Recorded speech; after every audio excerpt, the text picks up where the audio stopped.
ലളിതഗാനത്തിൽ നിന്ന് ഔസേപ്പച്ചന്റെ സിനിമാ പാട്ടിലേക്ക് സിനിമയുടെ സംവിധായകൻ കൊടുങ്ങല്ലൂർ സ്വദേശി. NABL അക്രഡിറ്റഡ് ലാബുകളുമായി സഹകരിച്ച് പ്രീമിയം ഹെൽത്ത് ചെക്കപ്പുകൾ അഫോർഡബിൾ നിരക്കിൽ ലഭ്യമാക്കുന്നു. കൂടാതെ ടെലിമെഡിസിൻ സൗകര്യവും. MHL smart labs. സംസ്ഥാന സ്കൂൾ കലോത്സവത്തിൽ ലളിതഗാന മത്സരത്തിൽ എ ഗ്രേഡ് കിട്ടിയ പത്തനംതിട്ട പന്നിവിഴ സെന്റ് തോമസ് VHSSലെ +1 വിദ്യാർത്ഥിനി അനാമിക, മലപ്പുറം കോട്ടൂർ SHSSലെ +2 വിദ്യാർത്ഥിനി ഹഫാന ഫർഹ, പീലിക്കോട് GHSSലെ +2 വിദ്യാർത്ഥി സയൻസായി എന്നിവരാണ് ചലച്ചിത്ര പിന്നണി ഗായകരാകുന്നത്. മാതൃഭൂമിയാണ് ഔസേപ്പച്ചനെ മൂവരെയും പരിചയപ്പെടുത്തുന്നത്.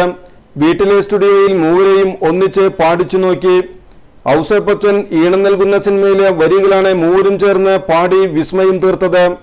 കൊടുങ്ങല്ലൂർ സ്വദേശി പിണ്ടിയത്തുപടി നിജീഷ് സഹദേവൻ സംവിധാനം ചെയ്ത് മൊട്ടമ്മൽ രാജൻ നിർമ്മിക്കുന്ന തേവർ എന്ന സിനിമയിലെ ഗാനമാണ് ഈ കൊച്ചു ഗായകർ ആലപിച്ചത്. യുവതലമുറയെ ഹരം കൊള്ളിക്കുന്ന ഗാനമാണ് ഇവർ ആലപിച്ചിട്ടുള്ളത്. മാർച്ചിൽ ഷൂട്ടിംഗ് തുടങ്ങുന്ന ചിത്രത്തിൽ ധ്യാൻ ശ്രീനിവാസൻ, ഷെയ്ൻ സിദ്ദിഖ്, റോഷൻ രാജ്, ഐശ്വര്യ തുടങ്ങിയവരാണ് അഭിനേതാക്കളെന്ന് സിനിമയുടെ സംവിധായകൻ നിജീഷ് സഹദേവൻ ടൈംസ് ഓഫ് കൊടുങ്ങല്ലൂരിനോട് പറഞ്ഞു.